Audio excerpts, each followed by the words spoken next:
The body of work that the firm has put together in the consumer staples universe, Anheuser-Busch InBev, Burger King, Tim Hortons, and now Kraft Heinz, one gets the sense that they view the average consumer staples firm as being undermanaged with the potential for substantially greater levels of profitability.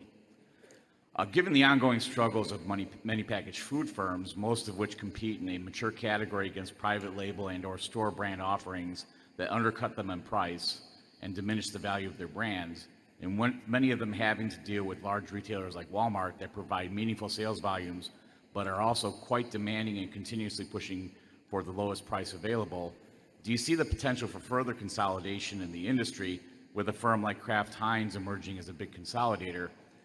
Or do you feel that Nestle's more recent squawking about the deal and 3G Capital's reputation as being a bit heavy-handed with cost-cutting being enough to keep further consolidation at bay?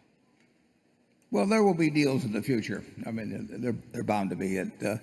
But the strong brands, just look at the ones that General Foods had in the 1980s and the ones that Kraft has now that come from that same company. And I mean, Coca-Cola sold more cases of beverages last year than any year in their history, and they'll sell more this year. I mean, it's a strong brand is really potent stuff. I mean, take Heinz ketchup or something of the sort. It's 60% brand share in the United States, but it's much higher in many other countries. So you'll always have the fight between the retailer and the brand, and the retailer is going to use all the pressure they've got, and therefore the brand has to stand for something in the consumer's mind, because in the end the retailer may want to shift to a house brand,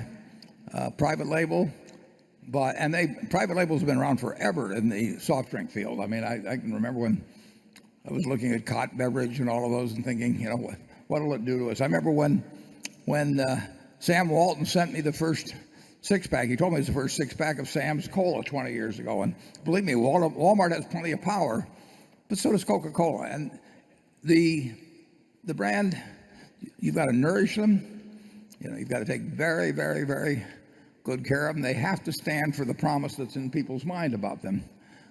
But a lot of people have tried to, I don't know how many dozens or maybe hundreds of cola beverages there have been over the years.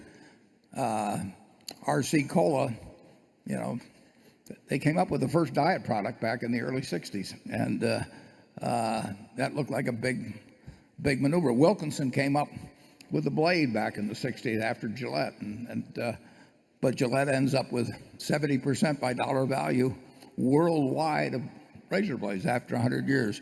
So you've got to protect a brand. You've got to enhance it in every way. You've got to get a promise in people's minds that gets delivered that way. But that's the question Charlie and I faced in 1972 when we looked at See's.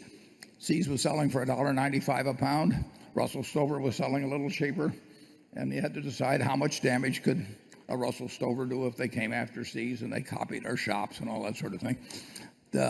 If you protect a brand, if you got a terrific brand and you protect it, it's a fabulous asset. But you'll always have trouble dealing with Costco and Walmart and the rest of the guys, Kroger and you name it.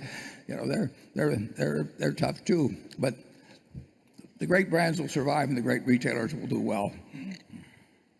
Charlie? Well, we've almost exhausted this topic.